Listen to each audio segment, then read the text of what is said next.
వరలక్ష్మీ వ్రత పర్వదిన శుభాకాంక్షలు. శ్రావణ మాసంలో పౌర్ణమికి ముందొచ్చేటటువంటి శుక్రవారం వరలక్ష్మీ వ్రతాన్ని ఆచరించుకోవటం ద్వారా సమస్త శుభాలు చేకూరతాయి.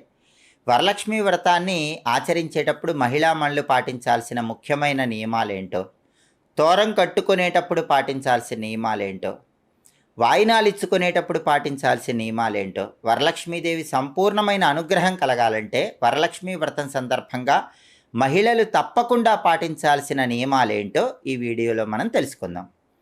2025 సంవత్సరం శ్రావణ మాసంలో ఆగస్టు 8వ తేదీ శుక్రవారం వరలక్ష్మీ వ్రతం వచ్చింది. ప్రతి సంవత్సరము శ్రావణ మాసంలో 2వ శుక్రవారం వరలక్ష్మీ వ్రతం వస్తూ ఉంటుంది. కానీ ఈ 2025 సంవత్సరం శ్రావణ మాసంలో 3వ శుక్రవారం వరలక్ష్మీ వ్రతం వచ్చింది. దానికి కారణం ఏంటంటే, ఎప్పుడైనా సరే వరలక్ష్మీ వ్రతం అనేది శ్రావణ మాసంలో పౌర్ణమికి ముందొచ్చే శుక్రవారం చేసుకోవాలి. ఆగస్టు 9 శనివారం పౌర్ణమైంది కాబట్టి దాని ముందు రోజు శుక్రవారం ఆగస్టు 8వ తేదీ వరలక్ష్మీ వ్రతం చేసుకోవాలి. పౌర్ణమికి ముందు వరలక్ష్మీ వ్రతం చేసుకుంటే పట్టు ఎక్కువ ఉంటుంది, వరలక్ష్మీదేవి అనుగ్రహం చాలా ఎక్కువగా కలుగుతుంది. అయితే ఆడవాళ్ళు కొంతమందికి ఇబ్బంది వస్తుంది. ఇబ్బంది వచ్చిన ఆడవాళ్ళు ఏ శుక్రవారం చేసుకోవాలి? శ్రావణ మాసంలో ఏ శుక్రవారం అయినా చేసుకోవచ్చు. పౌర్ణమికి ముందు వచ్చే శుక్రవారం వీలు కానటువంటి మహిళలు ఎవరైనా సరే శ్రావణ మాసంలో ఏ శుక్రవారమైనా వరలక్ష్మీ వ్రతం చేసుకోవచ్చు.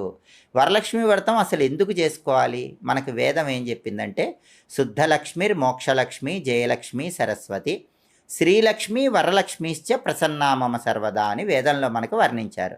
అంటే మనం అష్టలక్ష్ములుగా లక్ష్మీదేవిని 8 రూపాల్లో పూజించినప్పటికీ వేదంలో మాత్రం 6 రకాలైనటువంటి లక్ష్ములను వివరించారు. ఈ 6 లక్ష్ములలో కూడా మిగిలిన 5 లక్ష్ములు కొన్ని సంపదలు ఇచ్చేశాక, ఆ సంపదలు కాకుండా ఇక మిగిలిన అన్ని సంపదలు ఒకేసారి ఇచ్చేటటువంటి లక్ష్మి వరలక్ష్మి అమ్మవారు. అంటే వేదం చెప్పిన 6 లక్ష్మీ స్వరూపాలలో 5 లక్ష్మీ స్వరూపాలు ఇవ్వగా మిగిలిన సమస్త సంపదలు అనుగ్రహించే తల్లి వరలక్ష్మీదేవి. అందుకే వరలక్ష్మీ వ్రతాన్ని శ్రావణ మాసంలో ఏ మహిళ అయితే శుక్రవారం, అందులోనూ పౌర్ణమికి ముందు వచ్చే శుక్రవారం ఆచరిస్తుందో ఆ ఇంట ఐశ్వర్యం తాండవిస్తుంది. అయితే వరలక్ష్మీదేవి అనుగ్రహం కలగాలంటే కొన్ని ముఖ్యమైన నియమాలు తప్పకుండా పాటించాలి. వరలక్ష్మి అమ్మవారికి ఏవి ఇష్టమో పద్మపురాణంలో చెప్పారు. వరలక్ష్మి అమ్మవారికి మామిడి తోరణాలంటే చాలా ఇష్టం. కాబట్టి వరలక్ష్మి వ్రతం చేసుకునే రోజు అందరూ తప్పకుండా గుమ్మానికి మామిడి తోరణాలు కట్టుకోండి.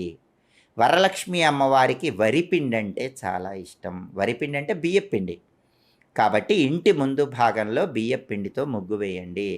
వరలక్ష్మీ వ్రతం చేసుకునే చోట కూడా వరిపిండి బియ్యపిండితో అమ్మవారికి ఇష్టమైన అష్టదళ పద్మం ముగ్గు, 8 దళాలున్న పద్మం ముగ్గు వేయండి. వరిపిండి ముగ్గు వేస్తే వరలక్ష్మీదేవి ఆనందిస్తుంది.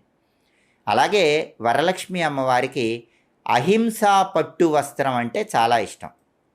పట్టు వస్త్రాలలో కూడా హింసా పట్టు వస్త్రం, అహింసా పట్టు వస్త్రం అని 2 రకాలు ఉంటాయి. అహింసా పట్టు వస్త్రాన్ని ధారణ చేస్తే వరలక్ష్మీదేవి సంపూర్ణమైన అనుగ్రహం కలుగుతుంది. అలాగే వరలక్ష్మి అమ్మవారికి ద్రవాల్లో ఆవు పాలంటే చాలా ఇష్టం. ఆవు పాలలో వరలక్ష్మీదేవి ఉంటుంది. కాబట్టి వరలక్ష్మి వ్రతం చేసుకునే ప్రతి మహిళ నైవేద్యాల్లో ఖచ్చితంగా ఆవు పాలు ఉండేలాగా చూసుకోవాలి. ఆవు పాలతో చేసిన పాయసం వరలక్ష్మి అమ్మవారికి తప్పకుండా నైవేద్యంగా సమర్పించాలి. లేదా క్షీరాన్నాన్ని తప్పకుండా అమ్మవారికి నైవేద్యంగా సమర్పించాలి. అలాగే వరలక్ష్మి అమ్మవారికి మారేడు దళాలంటే చాలా ఇష్టం. కాబట్టి వరలక్ష్మి వ్రతం చేసుకునే మహిళలందరూ కూడా మారేడు దళం మీద తడిగంధం రాసి వరలక్ష్మి అమ్మవారికి పూజలో తప్పకుండా ఉంచండి. మారేడు దళాలు అమ్మవారికి ఇష్టం కాబట్టి వరలక్ష్మీదేవి అనుగ్రహం కలుగుతుంది. పద్మ పుష్పాలంటే కూడా వరలక్ష్మీదేవికి చాలా ఇష్టం. కాబట్టి కొద్దిగా కష్టపడి ఒక్క పద్మ పుష్పమైనా తెప్పించుకోండి. ఒక్క పద్మ పుష్పమైనా వరలక్ష్మి పూజలో ఉంచండి. అయితే ఆధునిక కాలంలో పద్మపుష్పాలు దొరకటం కొద్దిగా కష్టం అవుతుంది. అప్పుడు ఏం చేయాలి? పద్మం ముగ్గు వేయండి. వరిపిండితో పీట మీద పద్మం ముగ్గు వేస్తారు కాబట్టి లక్ష్మీదేవి అనుగ్రహం ఖచ్చితంగా కలుగుతుంది. అలాగే కస్తూరి అని ఒక సుగంధ ద్రవ్యం ఉంటుంది. కస్తూరి, పునుగు, జవ్వాది వీటిని సుగంధ ద్రవ్యాలు అంటారు. వీటిలో కస్తూరి అంటే వరలక్ష్మి అమ్మవారికి చాలా ఇష్టం. కాబట్టి కస్తూరి సుగంధ ద్రవ్యాన్ని వరలక్ష్మి అమ్మవారికి వరలక్ష్మి పూజలో తప్పకుండా సమర్పించండి. అలాగే వరలక్ష్మి అమ్మవారికి ఇష్టమైన రంగులు కూడా పురాణాల్లో చెప్పారు. తెలుపు రంగు చాలా ఇష్టం, ఆకుపచ్చ రంగు చాలా ఇష్టం, ఎరుపు రంగు ఇష్టం, పసుపు రంగు కూడా ఇష్టం. అయితే తెలుపు ఆకుపచ్చ బాగా ఇష్టం. కాబట్టి తెలుపు రంగు లేదా ఆకుపచ్చ రంగు వస్త్రాలు ధరించి పూజ చేసుకోండి, లేదా ఎరుపు రంగు వస్త్రాలు ధరించి పూజ చేసుకోండి.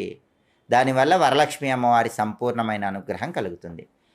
బాగా ముఖ్యమైనది ఇంకొకటి కూడా ఉంది.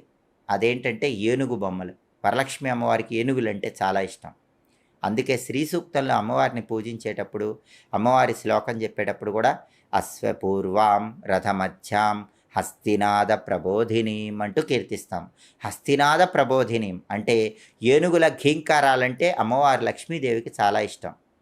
వరలక్ష్మీదేవికి ఏనుగులంటే ఇష్టం. ఏనుగులు అధికార పదవులకు, రాజరికానికి సంకేతం. కాబట్టి ఆడవాళ్ళు ఎవరైనా సరే వరలక్ష్మి వ్రతం చేసుకునే వాళ్ళు 2 ఏనుగు బొమ్మలు వరలక్ష్మీదేవికి ఇరువైపులా ఉంచి వరలక్ష్మి వ్రతం చేసుకోండి. ఏనుగు బొమ్మలు పూజలో ఉంచి వరలక్ష్మి వ్రతం చేసుకుంటే ఆ ఇంట సిరుల వర్షం వరలక్ష్మీదేవి కురిపిస్తుంది. అలాగే వరలక్ష్మి వ్రతంలో తోర పూజకు చాలా ప్రాధాన్యత ఉంది. ఆడవాళ్ళందరూ కూడా తోరాలు కుడి చేతికి కట్టుకుంటారు. 9 దారపు పోగులు తీసుకొని ఆ 9 దారపు పోగులకి 9 చోట్ల ముడులు వేసి, ఆ 9 చోట్ల ముడులు వేసిన 9 దారపు పోగులకి పసుపు కుంకుమలతో పూజ చేసి ఆడవాళ్ళు తోరాలు కట్టుకుంటారు.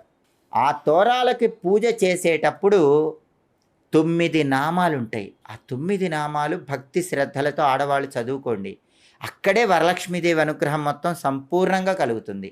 ఆ 9 నామాలు ఏంటంటే ఓం కమలాయై నమః, ఓం రమాయై నమః, ఓం లోకమాత్రే నమః, ఓం విశ్వజనన్యై నమః, ఓం విశ్వసాక్షిణ్యై నమః, ఓం క్షీరాబ్దితనయాయై నమః, ఓం చంద్ర సహోదర్యై నమః, ఓం హరివల్లభాయై నమః, ఓం వరలక్ష్మ్యై నమః.